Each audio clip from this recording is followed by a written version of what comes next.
All right, let's bring in Florida Republican Congresswoman Cammack. Kat, great to see you. Now, before we even go to the broader story here, I know that you have a very personal story, and I just want to kind of let you share that to kind of frame our discussion.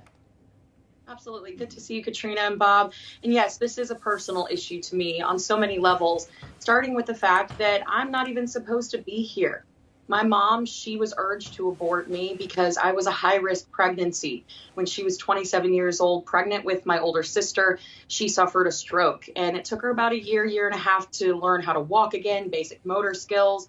And it was then that the doctors told her that she would never be able to have children safely again because it would certainly be dangerous for her, even life-threatening, and a child certainly wouldn't make it to term. So when she found herself pregnant with me years later, the doctors immediately told her to abort me. Second opinions of doctors told her she needed to abort me, including her own family. My grandparents urged her to do the same. And it was a heartbreaking moment in her life, but she, against all odds, against all that pressure, she chose life, and she carried me to term and delivered a healthy baby girl.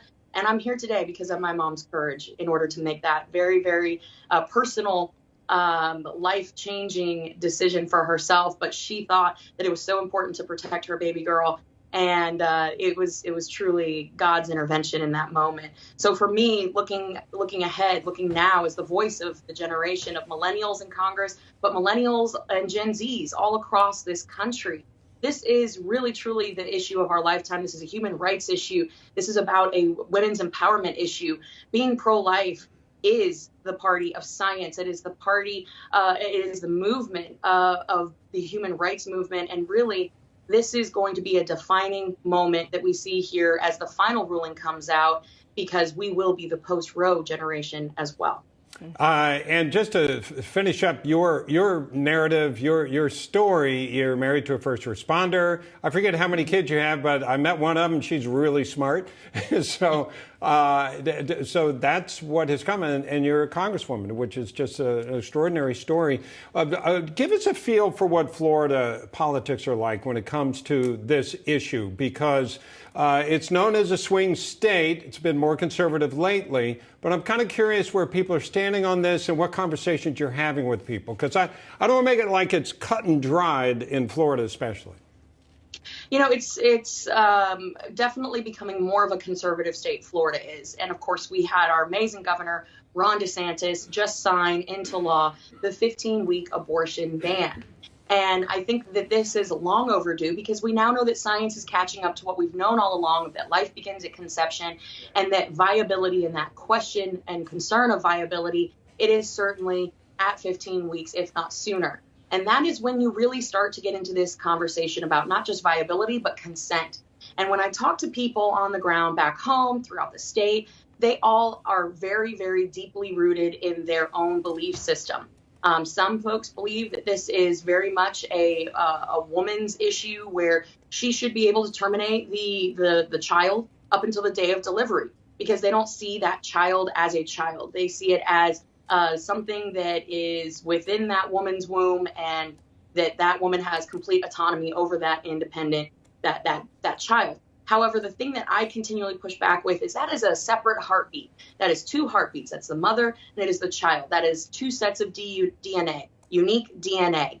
It is a completely separate issue than what the left has been parroting since 1973. They are talking their same old talking points. And when you push back with the issue of, hey, you know, viability is absolutely happening at 15 weeks. We've seen this. Science is catching up. And they say, well, you know, maybe that's one of the things. Right. I fire back with, but aren't you sick and tired of the hypocrisy of government? How is it that they could possibly classify bacteria on Mars as life, but they're not going to classify that child with a functioning brain and a heartbeat in the womb as life? Yeah, on I'm sorry to interrupt there, but I did want to continue that discussion on viability, keeping it in Florida. Republican Senator Rick Scott, of course, from Florida, penned a new piece urging those on the left to answer the question in this headline, quote, Democrats, when do you think life begins?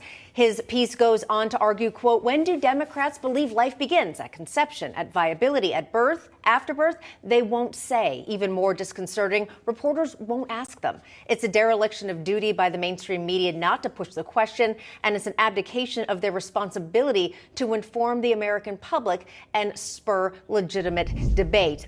Your take on that? I mean, it kind of seems the question is, would they even be able to agree on an answer to that question? I really don't think so, because what we've seen from the left is that they want to avoid having a diversity of opinion, a diversity of thought. They're all about diversity when that narrative fits their own agenda. But when it comes to actually dealing with the facts, and science is on our side in the pro-life movement on this, when it comes to dealing with the facts, they don't want to discuss it. They immediately turn nasty. They start trying to yell over you and shout you down. And that's why we're seeing this very dangerous environment surrounding the Supreme Court justices. You have a generation of people who've been given a participation award their entire life, and they think that they can bully their way into a ruling that they really have no idea what they're talking about. Not the Supreme Court justices, but these protesters.